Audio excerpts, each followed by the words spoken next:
Hello and welcome to Casual Veteran Gamer. Baldur's Gate 3 is nearing the end of patch 6, and so it is time for me to make a tier list of the builds that I've created during patch 6. I won't be making any more new build videos until patch 7 drops. It should be here soon enough. I'm going to go in chronological order, starting with the first build I made in the patch up to the last. I will be basing my ratings based on how they form in battle and in the game, and also a little bit on their kind of roleplay value / theme. I found that during this patch, pretty much every character I've built had some sort of theme or based on a non-fictional character, and I've got to say I have been enjoying that. I've got the same rankings as last time, starting with critical hit, going down to critical miss, and like last time, I don't think any of these are going to end up at the critical miss level, otherwise I probably wouldn't have made a video about them. So let's make a start. Sorc of Ice Fire. This is a sorcerer, the first sorcerer I made.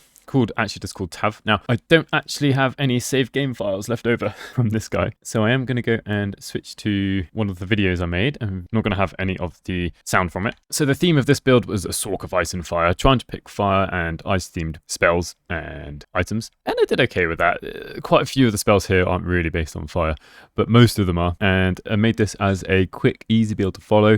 It's got a high charisma, and he actually picked up some very, very decent spells and good meta magics. It's a solid build as far as I'm concerned. It did everything a sorcerer should be able to do. Didn't have any particular weaknesses. As for the theme, is like I said, mostly followed the theme, but I did add in Cloud of Daggers. A bit cheaty, really, because Cloud of Daggers is amazing, which made him mechanically better in the game.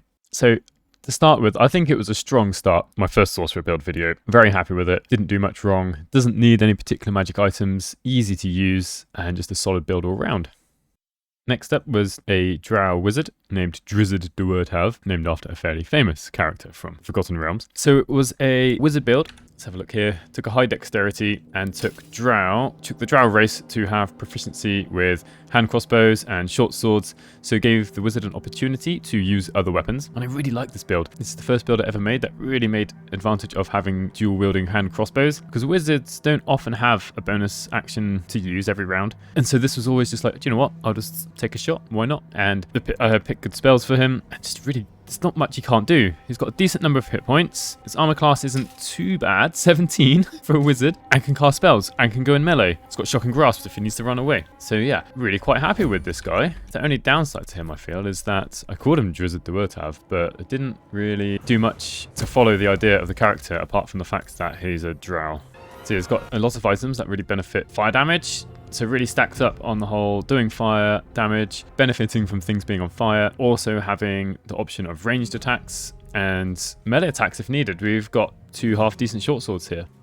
If it wasn't for the fact that the only reason I called him Drizzard Do'urTav is because he's a drow, if I'd followed the inspiration for the character a bit more closely, I might have put him at the top, but it's going to be a solid A, I would say. Lacking in very little, just not getting very many points for following a theme or particular role-playing build. Next on the list is Tavolas, a rogue who has 4 attacks per turn. So let's have a quick look at him. So I'm in combat here. Quickly look at his items, and he's absolutely decked out. One thing that was missing was studded leather armor +1, which would have made his armor class a bit higher. He's got high dexterity. He's taken lots of things such as the Helmet of Grit and the Ritual Dagger. He's got Leviathar's Blessing, and he ends up with 4 attacks per turn. It's a bit over the top. And also Initiate Warlock Hex. So now we can just go and hopefully... Yeah, missed that. But it's a miss, it doesn't matter, we can keep going. So this character is missing everything. Oh well, we got one in. Actually just really good. With 4 attacks per turn, we can get a sneak attack in, which I should have tried, but never mind. We can get a sneak attack in, 3 offhand attacks, and these offhand attacks can be, if you've got a low enough number of hit points, can add 1d4 psychic damage. We could have added poison. And the character is based off some sort of distant cousin of Legolas. Absolutely love playing this, and I think this is probably going to be my first critical hit. Top tier. Just can't go wrong with this guy. With sneak attack and all of the extra attacks that come in, it's just top notch for me. Next up was a ranger called Tavrio, and he's based off, quite obviously, Mario, so he's a dwarf. Dual-wielding salamis. So in combat, it's not actually that effective. He can summon a familiar. He's got a frog at the moment. He's got jump, which is cool. But he's never going to be doing that much damage, which is a bit of a shame. So, got an offhand attack. Nice little slap with the salami there. I mean, looking at his equipment, he's got 2 salamis. He's got a decent enough armor class. He's quite fast, actually, especially now that he's got Long Strider and Crusher's Ring. But he's never going to be a massive powerhouse in combat. But built after a very, very famous character. And Colossus Slayer helps. So, not overly impressed with him in combat, because this is all he can do, and his salamis only do 1d4 bludgeoning damage. I did love having a little Mario running around. So I'm going to make it B tier. Just his combat effectiveness, damage output is quite low. What we saw just now was probably some of the highest damage he would ever do, but built after a very decent character there. Next up was a sorcerer named Stavorm, who all of her choices were built around, well, a storm. And after running out of spells and things that could go after a storm, I just went after spells that had a blue color. So here she is. All she really required for items was Rain Dancer, so she can create some water. So she'll do that now. And this was probably the first build where I really lent into a single theme. And I must say, I've really, really enjoyed playing with her. Her spells are also good spells, so even though I was going for a single theme, the choice of spells wasn't actually detrimental to her. So as a consequence, I'm quite happy with her build, and also with her theme. She's not based on any sort of character or anything, it was just after a storm. So now it is her turn. So when she made enemies wet, it helped with doing double damage. There we are, taking out a single null with a single spell. And then she can do something else, whatever else she wants to do. So she sent down some lightning, here's some thunder. Killing another. No, and she's a wild magic sorcerer. Right, so what tier am I going to put there? So I was happy with the fact that I was able to stick to a single theme, and very good in combat. Didn't require much setting up, just a single magic item. So I think it's safe to say she's an A tier. She came online as soon as she got to level 4, or even before that, as soon as she had Rain Dancer. So yeah, very, very pleased with her. The next build was released around Christmas time, named SanTav, so based after Santa, and he's fairly ineffectual in combat. It's not that all of these spells are necessarily bad, but being a sorcerer means he's got a very limited number of spells, and Detect Thoughts is just not going to work very well in combat. Charm Person's not that great. Expeditious Retreat's kind of unneeded most of the time. Sleep is good, and Large Reduce can be good, and the only attack and cantrip he took was Rare Frost. And so in combat, here it might be okay actually. But against the more difficult enemies, not just some of the very early on Intellect Devourers, it's not going to be very good. However, he followed a theme. He was true to the theme, so I guess I can be happy with that. But what tier does he deserve?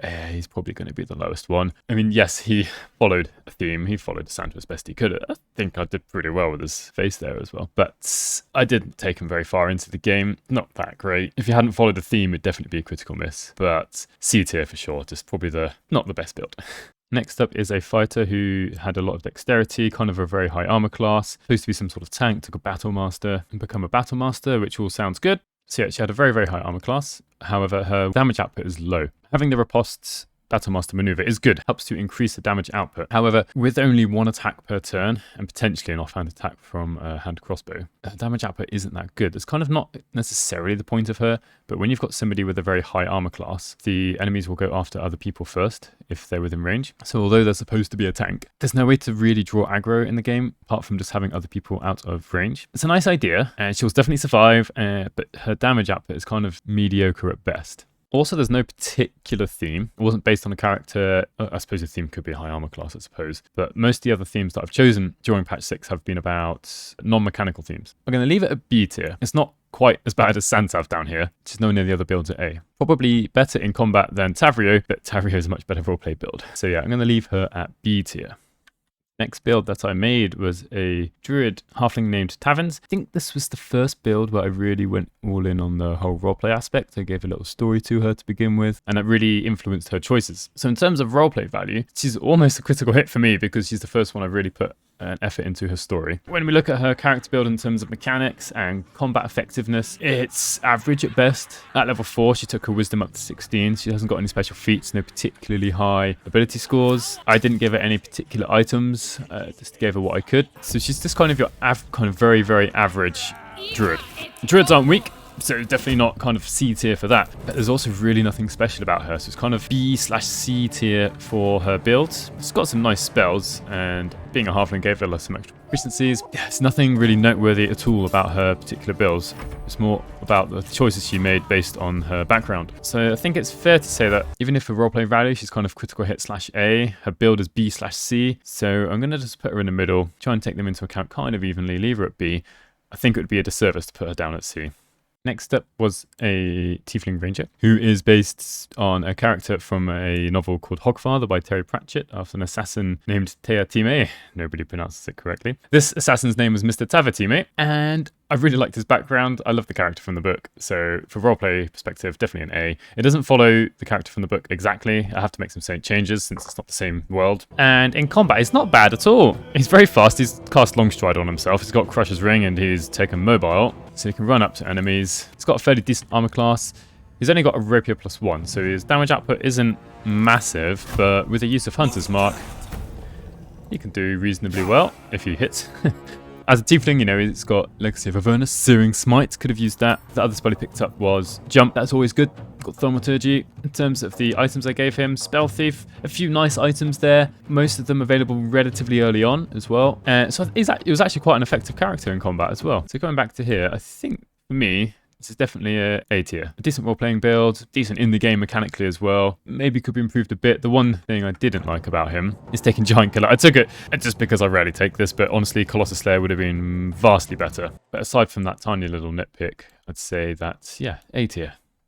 Next builder is a fighter whose whole story is that he has a high elf mother who's a half elf and has been hankering after a particular magic item his whole life, and he goes and finds it. So it's kind of a solid enough story roleplay build made up. It's not based on any characters. As for how he performs in combat and in the game, quite good. I think before we go any further, I think I should point out that the magic item he was finding is Light of Creation, which is the halberd held by Bernard, the automaton, and when he attacks, he has a chance to be stunned, but deals an additional 1d6 lightning damage. So this is a bit hit and miss. Otherwise, his stats are kind of okay. I made him pick up Chromatic Orb as part of his Magic Initiate Wizard feat, kind of his bloodline passing down through his mother, which is not the best choice of a feat. Great Weapon Master, or even just Strength +2 would have been better. But, gotta say, if this had hit, he can do really decent amounts of damage. Because this is quite a lot. There we are, look, oh, critical hit as well. And did he just get stunned? Yeah, he just got stunned. For a critical hit, maybe it's worth it. So he's got decent damage output. His armor class is fine. Hit points are fine. Does okay in that combat, but he can stun himself. So he definitely can't be A tier for mechanics because he's his own worst enemy. So I think it's a solid, very solid B.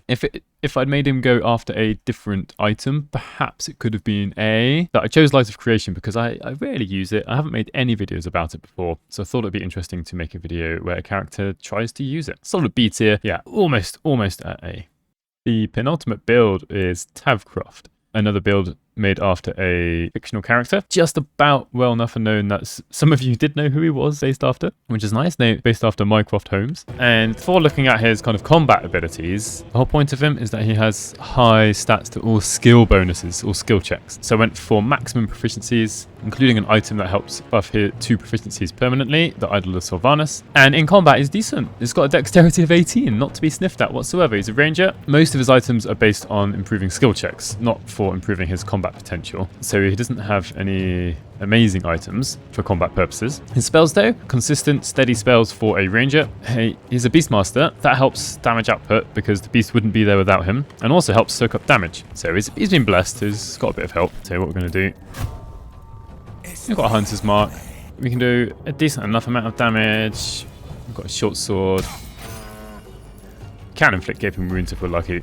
If I made him again, I might actually lower the strength even lower and make him wield the Club of Hill Giant strength instead. So he could have more stats in charisma. But a solid character all round. Really good at skill checks. Decent enough in combat. Provides an extra companion in combat, which is always good for soaking up hits. Because I used items to get an intelligence of 17, his stats at character creation didn't follow Mycroft very well. But once he had the headband of intellect, it's kind of okay, I think. I mean, for roleplay, it's kind of between A and B, but with his skill checks and a decent enough combat, I'm going to leave him at A.